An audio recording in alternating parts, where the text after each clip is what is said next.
Hefner represents us in the legislature, is here. Representative Hefner, thank you for being here. Good to see you. And we're thankful for the support of this bill. We know the issue, and we love East Texas, and we love the fact that we are not afraid of free speech. Free speech is that uniquely American right, isn't it?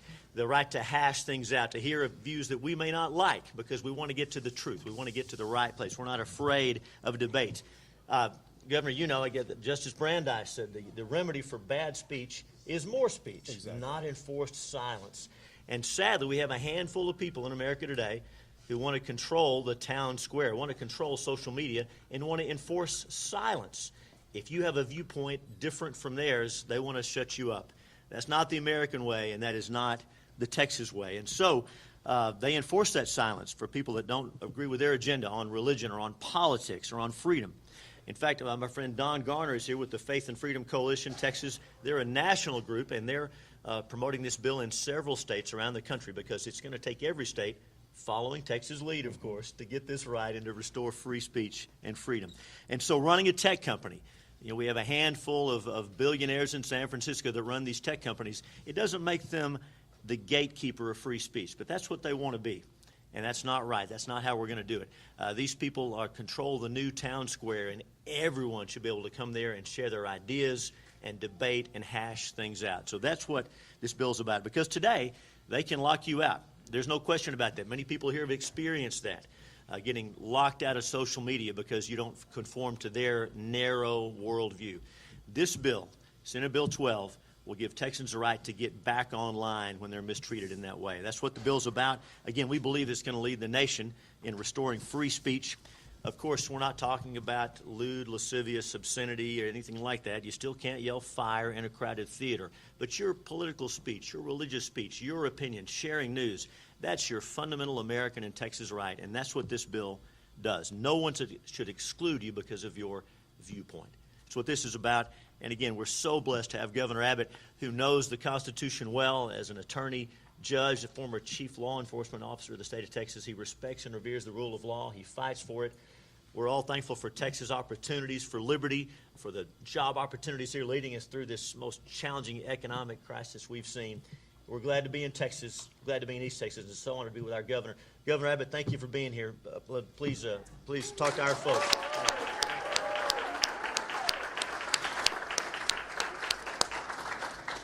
Well, first, thank you, Senator Hughes. One thing that Senator Hughes talked about was fighting for things. And let me tell you something. There is nobody in the Texas Capitol who goes to work every single day fighting for freedom more than Senator Brian Hughes. And I'm proud that he fights for the town that I grew up in, Longview, Texas. I know it's not Tyler, but it's still part of the great Senate district. When we went to the big city, we went to Tyler, Texas. That's right. But you know, one thing that Senator Hughes fights for is Second Amendment rights, the right to life, so many freedoms. Now he's stepping up, fighting for the First Amendment rights so that conservative speech will not be canceled in the state of Texas. We need to recognize, in Texas, maybe in particular in Texas, we see that the First Amendment is under assault by these social media companies, and that is not going to be tolerated in Texas. Amen.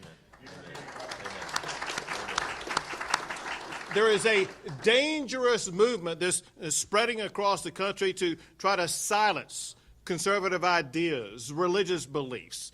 We saw that first arise on college campuses.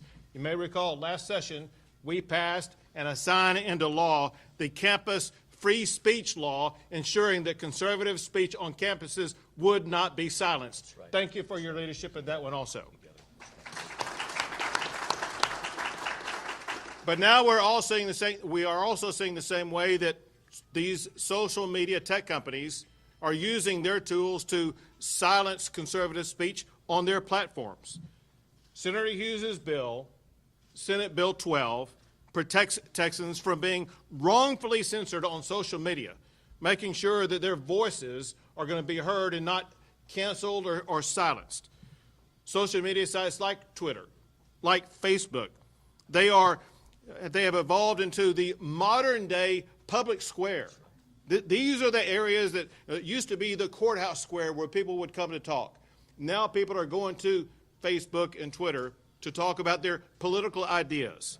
And what Facebook and Twitter are doing, they are controlling the flow of information and sometimes denying the flow of information. And they are being in the position where they are choosing which viewpoints are going to be allowed to be presented. Texas is taking a stand against big tech political censorship. Amen. We're not going to allow it in the Lone Star State. What Senator Hughes' legislation does is it prohibits social media companies from censoring Texans based upon Texans' viewpoints. It would also allow any Texan who has been canceled or censored or deplatformed to be able to file a lawsuit against Twitter, Facebook, or any of these other companies and make sure they are able to get back on so they can share their viewpoints so that we can have a robust conversation on all of these platforms about our political viewpoints. That's right.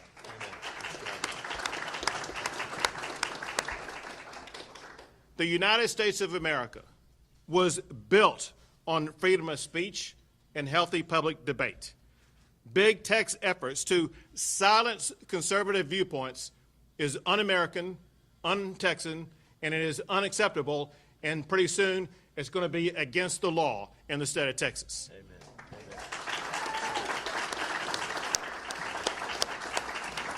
I look forward to working with Senator Hughes on getting this law passed and signing it into law in the state of Texas at the end of this session. Now, with that said, we'll be happy to take a few questions from the media. Governor, Tyler area was hit pretty hard. A lot of people got water and power for a long time. Have you talked to any local leaders, and is there going to be a resolve for when this happens again? So let's be clear about something. First, what happened in Texas is completely unacceptable. People pay their power bills. They expect to be able to get power. And for that power to be shut down is reprehensible. We've already identified some of the root causes of this, but more importantly, we've identified solutions to this. Let me tell you something. We are not going to end this legislative session without ensuring that the power never goes down in Texas again, and people in East Texas or any place in Texas will never have to experience this episode ever again. Amen. Amen. Kind of hard to see with the light, but go ahead. Sure, I'll step away from it. Governor, I'm curious, earlier this week you said that Texans no longer needed the government to tell them to wear a mask and do these COVID-19 guidelines. I'm curious, what's the difference now compared to last March when you thought the state did in fact need to tell people to wear masks? Sure. We are in a complete different situation this March than we were last March. Last March, people had no idea what the disease was. Most people actually had no idea what PPE even stood for. And now we have PPE in abundant supplies. This time last March, we had 0 test kits to be able to test people for whether or not they had COVID-19. But more importantly, there was great confusion about what the appropriate standards were to make sure that we would be able to prevent the spread of COVID-19. And up until just a few months ago, we really had no medical treatments to deal with COVID-19. Early on in the fall, we did have antibody therapeutic drugs that came out. I say in the fall, in October. We had antibody therapeutic drugs that came out that were able to treat people who contracted COVID.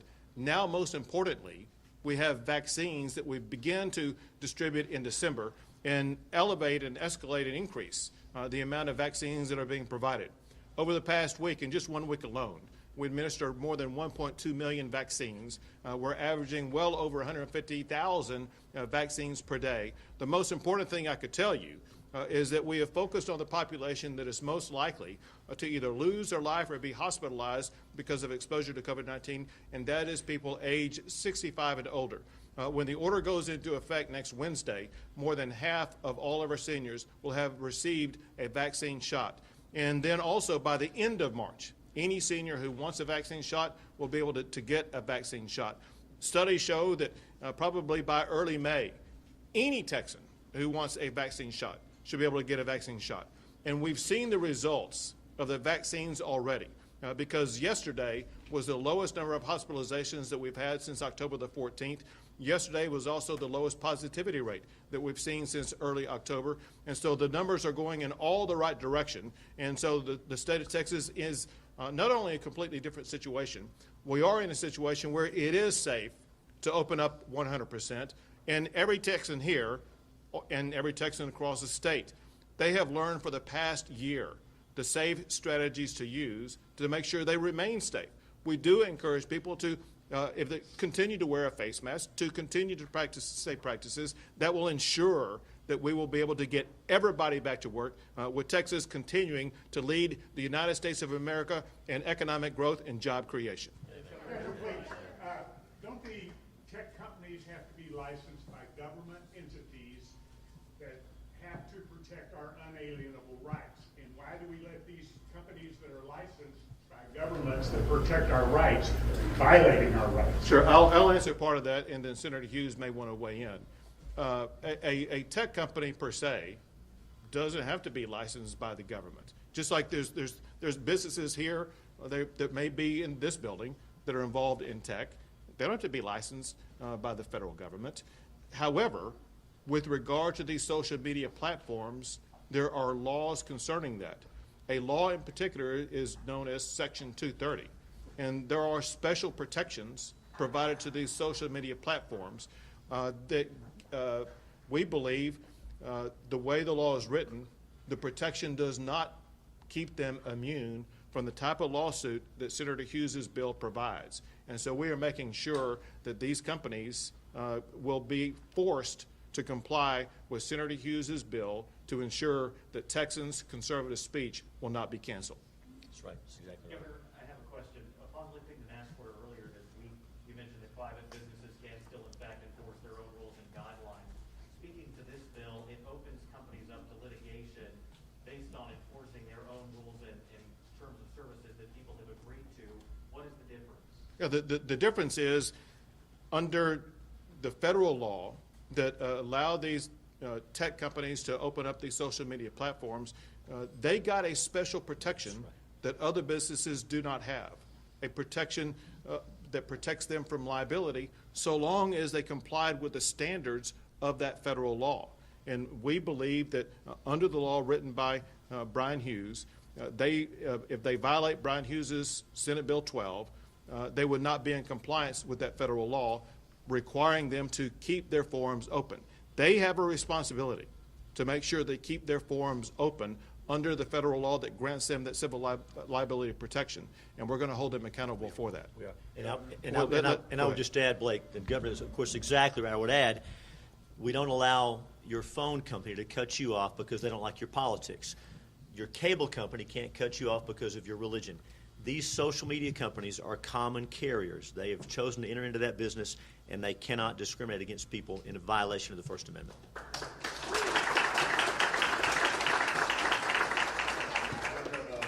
With the mask mandate being lifted, what if, let's go into spring break, what if the numbers jump drastically? Do you see yourself bringing back another executive order, or just telling the citizens to be safe, that you know what you need to do? Sure. Two things. One is, as we go in towards spring break, first, spring break this year is different than it is typical years because it's rolling spring breaks, it's multiple weekends. So it's not all at one particular time. It's so confusing, people may not even know when spring break is. But that point aside, because of the additional vaccines that we are administering, more than 1 million a week, it will mean, regardless of what happens on spring break, there's going to be far more people inoculated. Also along those lines, to go back and further answer a question that was asked earlier, another way in which Texas is different today than we were last March is, according to CDC calculations, there are now more than 10 million Texans who have recovered from COVID, making them less likely to be able to contract it again. Also, with regard to, let's say there is some increase in COVID cases, but more importantly, COVID hospitalizations. Remembering this key fact, and that is many people may contract COVID, but may not suffer any meaningful severe health consequences. If they do face a severe health consequence, they will go to a hospital. My executive order that goes into effect next Wednesday provides a guardrail for regions where they have increased hospitalizations. In Texas, we have 22 hospital regions. And what the executive order says is that if in any of those 22 hospital regions, the hospitalizations of COVID patients rises above 15% of the total bed capacity in that entire hospital region, then county judges in that hospital region have the ability, if they choose to do so, to impose some COVID mitigation restrictions to make sure they are able to slow the spread. So safeguards are built into the executive order that goes into effect next Wednesday. Governor, I'm curious, reaction to the president's comments about Neanderthal. Thank you. Listen, obviously, it's the kind of language you expect a president not to use.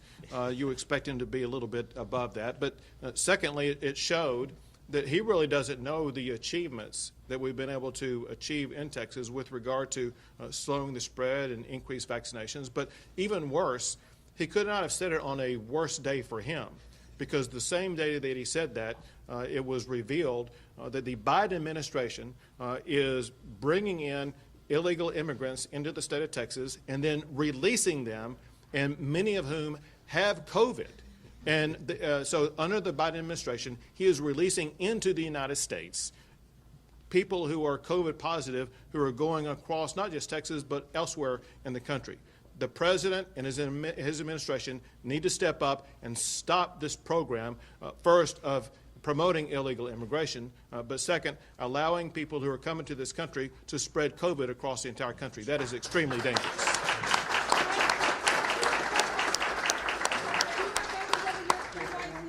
Okay, here, Governor. Right here. Sure. Hi, I want to go back to something you mentioned earlier about vaccinations being available for everyone by April. You've opened up businesses to 100%, ended the mask mandate by March 10th. Will you open up vaccinations to 100% and end the tier program? So first, the governor is not in charge of the vaccination program. There's a special vaccine panel made up of doctors and other experts that make that decision. That said, the good news is this. Beginning this week, vaccinations were opened up to all teachers and all school personnel in the entire state of Texas. And then I am told to expect an announcement maybe today, maybe next week, about the next opening up of additional tiers of people who would be available. They will do that on a rolling basis because they want to make sure that there's sufficient vaccines so that you don't have people waiting in line too long. But just to clarify, because it probably would be more like early May as opposed to late April, when everyone who wants a shot will be able to get one. But we will be opening up additional tiers as we move along, because here's the fact, and this is an important mathematical fact. I told you that when we open up next Wednesday, more than 50% of seniors will have already received a shot. We are never going to get to 100% of any category, because there's always going to be people who decide, I don't want a shot. And so once you get to about 70 or 75%, you pretty much have completed that tier. My point in telling you that is because we will be at 50% on seniors by next Wednesday, you will see by next Wednesday announcements about additional openings of additional groups able to receive shots. Last question. Thank you, Governor Abbott. Let me go to someone who hadn't had a chance. Okay, we talked about President Biden. Let's talk about former President Donald Trump. Sure. We saw Twitter, we saw Facebook, we saw them censor them time and time again. We've seen legislation like this try to be passed before. What makes now different than what we've seen in the past? What can you ensure now with this new freedom? Sure. Is the substance of it, and I'll let Senator Hughes explain more of it. I'll answer part of it, and that is the other types of legislation, they try to basically cut through Section 230. This legislation actually wires around 230. It pursues a path that's not prohibited by Section 230, and that's what makes this different. It allows people to get back online who have been deplatformed, and there has been no legislation like that offered up before. But Senator Hughes may know more or better about that. No, Governor, that's exactly right. Section 230, the federal law, Communications Decency Act, is what gives these companies so much power, too much power. We think that's a bad law. We don't like it, but it's the law today. We can't control federal law. Senate Bill 12 It's been worked on by some real sharp lawyers, law professors, constitutional scholars. We read the words of the statute. In fact, Governor Abbott's legal team just filed a brief in the Supreme Court making it clear that under Section 230, states have the right to protect free speech. We believe this works. This will be the model for the nation. This is going to protect Texans' free speech and get them back online. Great, thank you guys so much. Thank you all very much. Thank you very much.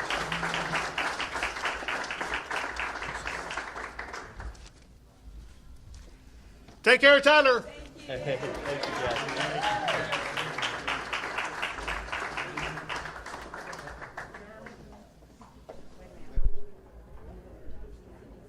Oh, okay.